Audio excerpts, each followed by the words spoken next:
Hey Ma, today we are going to listen to the 35th chapter of Roaring Silence, Activated Inabilities. Whether one accepts or not, my locus operandi, karma kshetra, is Karnool, and the mediums of my operation, conduits through which I can demonstrate my knowledge, are members of Maram clan. Others who were or are associated, connected, and related with me have any case about it, I would say they have missed the bus. I was staying at Karnool for the last 8 years. Chakla Satyanarayan repeatedly insisted me to come and settle at Karnool during my stay at Kovur, but I was hesitating because once bitten, twice scared. I was busy with printing works of my first book on Sri Vidya. Before going to stay at Kovur, once I visited Satyanarayana's residence on my way to Bangalore from Atmakur. After a few months, he and his brother with family came to Kovur for a Laksha Archana program on the banks of Godavari, where they were initiated in the first steps of Sri Vidya Sadhana. But his wife was reluctant to get initiated or not ready to accept me as a guru, as I was habituated to chewing pan parag or I used cell phone. Maybe the concept picture in her mind of a guru was different. Months passed, and after the release of my first book on Sri Vidya at Sri Sailam, I shifted to Karnool for a stay, thinking it would be for few days or a month or so. The family arranged my stay at their residence itself on the upstairs room and arranged for my basic needs as bhiksha, etc. As language is a barrier, as I speak Hindi or English and they speak Telugu, both families of those brothers, Satyanarayana and Ramesh, who are in automobile business, the interaction with family was bit less in the beginning. Sujata, wife of Satyanarayana, knows little Hindi as she was a resident of Hyderabad for few years with her parents, but Hari, wife of Ramesh, was totally unfamiliar with other languages other than Telugu. Even though the other family members were all initiated by me, even their other two brothers, Shekhar and Murli in Atmakur, and their children also got initiated by me, but the fish, Sujata, was still eluding my catch, reluctant to take initiation in any school of thoughts from me, as I knew she is the fulcrum for the quality of her sadhana she had done in her previous births. She, with her presence holding lots of elements together, so was waiting for the time to ripe. But she engaged herself in seva that worked for her in her favor. Finally, due to this, the resistance of the karma was eliminated. She started expressing signs of interest. So, on a good muhurtam, I insisted her to take initiation, and subsequently, she too was in the fold of Sri Vidya Sadhana. Of course, before my arrival itself, they were acquainted with Lalita Sahasranama, Sai Sadhana, etc. Now the family clan known as Maram family, with love-knitted brothers, spread and established well, which has several offshoots like a giant banyan tree, which accommodates sadhus. Felt by my intuition, they are all well-blessed souls of commendable past karmas. Nowadays, it is very difficult to get such a big group of souls together in one big family with one pointed, non controversial understanding. I have got 43 of their family members as disciples initiated. This is a feat by itself. This was a record in one family, this much number of disciples for a single guru under one thinking. It is totally grace of Ma upon them. Their interpersonal love as a united family, but not living together for business reason, also up to their great grandchildren of today, also was exemplary. So the flow of reciprocal involvement between Maram family and me was smoothly running days at their residence with occasional small get-togethers in morning and evening, daily discussing on sadhana or such related activities, which turned into the form of daily morning satsang at their house itself. Other time I was busy with my reading or writing on my forthcoming book on Sri Vidya, a research paper on the vibrations of Bindu. Slowly, more and more people started visiting me, and the satsang gained momentum. I noticed a perceivable change in my lifestyle as I was not allowed to do even my daily chores of washing my clothes, cleaning my room, or to remain on one time bhiksha only, etc., as they have taken up those work because of the deep devotion towards me. Slowly, I was becoming lazy and was like a bookworm eating away the words or writing or thinking on my research or spending time with visitors for a long time. I tried to convince them several times that let me do such petty works on my own. They were not ready to allow me, and both sisters, Sujata and Hari, took care of my needs to the minutest of the details. By the following months, I could very well perceive the changes, shift in their lifestyle too, enhanced dealing patterns with outside world, deepness, sweetness of love in their children, and completely focused in service as the goal of their life. Their daily sadhana went very well, and the perspective towards a guru also gained its roots unshakably in them, especially more in Sujata, who was reluctant to take initiation in the beginning. Her metamorphosis as a motherly caring disciple is phenomenal. Because the meaning of a disciple, if you see in the dictionary, it is thus someone who believes and helps to spread the doctrine of another. But there was another problem in front of me as they started treating me as a grandfather rather than a guru. I was losing my identity, remembrance as a guru, and have become an eldest family member. They drag me and involve me in each and every matters. Here, one day when I was thinking whether am I doing the right or wrong, remembered Swami Ramanandaji of Omkareshwar, who once got into the same situation like I came across. He too has an army of sannyasi disciples, battalions of householder disciples, admirers all over the world. As for his credentials as Virakta, even though he got dozens of ashrams of his own, hundreds of seats of scholars, assembly of recognized men of wisdom, his impartiality, equal vision are all unquestionable in the world of spirituality.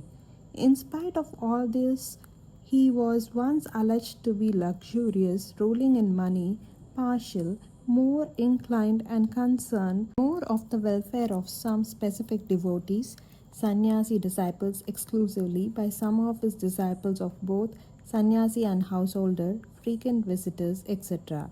As Swami Abhayananda, also his disciple knows about this better than me. So one day, when they all reached the point of frustration, one of them, breaching all the protocols with Guru and Sishya, alleged right on his face that he is confined, tamed to a circle of people who are restricting him, which is irritating others. Swamiji did not have any answer immediately, but it hurt him for him being misunderstood. That evening itself we met while on the walking. He dropped the pearl of wisdom unto me, which I cherish to wear now. Seeing his gloomy face, which I have never seen in him, asked about the reason. Swamiji said in his imitable style, everything in this world gets its six relations without fail: opposite, reverse, friendly, neutral, substitute, and itself. These are the six kinds of rule, custom, code of context in this plane of existence. First, the rule of the Shastra which you want to attain. Second, totally opposite thinking of what you want to attain. Third, substitute thinking, a rule which makes you tempted to attain instead of the real goal. Fourth, duplicate thinking, rules just to misguide the sadhak.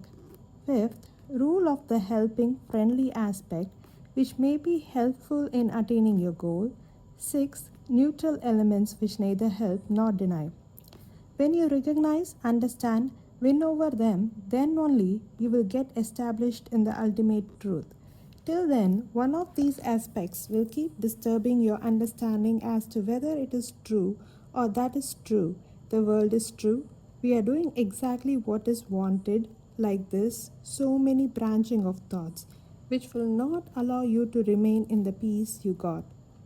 Swamiji, these ignorant people make lot of rules of their own liking for sadhus and want to impose them upon us, and expect that sadhak should follow them, which are nothing to do with the scriptural requirements to be a sincere sadhak.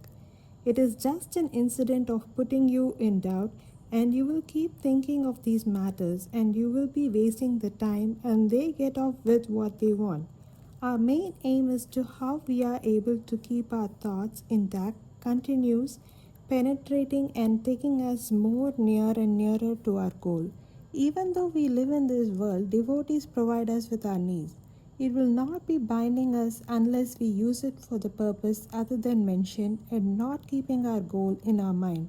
A reformer cannot afford to have close intimacy with him whom he seeks to reform. It was not without compunction that I devised these pretexts.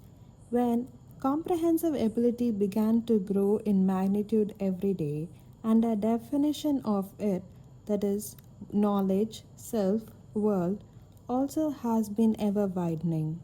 So the point here is when a sadhak got settled himself at a peaceful place with his meditation, with the sincere help of dedicated devotee, they become eye of storm for passerbys, one-time acquaintance, time-pass devotees, clinchers, etc. Then they start exercising their right upon us with sastras made and prepared and preached among people just to keep sadhus from the personal contact of common people, so that the weakness, the interests of profit minded pawnbrokers, greedy financiers, merchants could be protected. Some mean minded, characterless drunkards, perverts, immoral help them for a few pennies. After independence, these people who helped anti Indian were the source of carnal satisfaction to the British invaders. All got together and started becoming converts, claiming equality with chaste Indians. So there are so many schools of thought spread among innocent people just to reduce the number of people becoming sadhus, confuse the new ones, stopping the people from serving the sadhus, so slowly they will get eliminated. This was the main aim of the anti Vedic religion. Unless the bull is castigated, it will not be useful for a farmer to plough his land. So, also, unless the people are kept far from the contact of sadhus, prostitutes, greedy merchants, exploiters, ritualistic pundits, antisocial elements cannot live. So, all such teasing tactics find their sponsors anyone among these elements. If we pay attention, it will be lost for our continuation of mission of producing some dedicated devotees and disciples, and we will be hurting the principle itself of our surrendered sadhak. So we should not allow these emotional blackmailing if you have the real stuff to give to anyone. But I wanted, as per my thinking, to avoid more and more affection. I used to travel to Kashi or Panipat or Indore for a stay of a month or so, but on return the condition was same. Once when I analyzed myself thoroughly, true to heart, I realized that my inner being wants to do some solid things to this group of family, which may be out of reach of my abilities or understanding, but something prompts from within, do something so that the sense of service in them could be preserved, protected, developed as an example for the generations to come. Sometimes I felt I was caged here, and even other disciples at Karnool sarcastically passed a label on my forehead as Maram family's Guruji. Finally, I decided that when I have a solid, result oriented thing to give, but only few are ready to face the hardship it required to get, I might concentrate upon them. If one, at least one among them, gain perceivable result, it is the gain of the whole clan, which is what Shastra also say. So I developed a deaf ear. But their logic and perspective too is different, that they are doing their Guru Seva, which is Sishya Dharma. If I buy their logic for some time, in reply, will I be able to tell that I have done justice to the good Dharma, which I was supposed to do? It is the end of chapter 35. An Avadhoota is not a tree to give shade to only those under and around it. Avadhoota is like the sun who gives his grace to all in the universe with no partiality. It is the short minded people who view an Avadhoota as a local tree, get disappointed with his kindness towards others, and fail to understand his kindness is to all, irrespective of who and where. It is us who should make ourselves ready to receive it. If we hide away in a house with no windows or windows completely covered with dirt, can sun rays reach us? When we clean our windows and open the curtains, slowly it will start trickling through the window glass. When we find a way to open the window, we feel the rays directly on us, but only on part of us. When we completely break the walls, then we are completely under the rays or hear the grace. Though it takes lifetimes to do it, each and every lifetime matters, and with our positive thoughts and deeds, we can keep moving forward. Is it easy? Maybe, maybe not. Harder the journey, sweeter the rewards. If you enjoyed this video, please do share with your family and friends. Chapter 36 will be released in a couple of weeks. Jai Ma.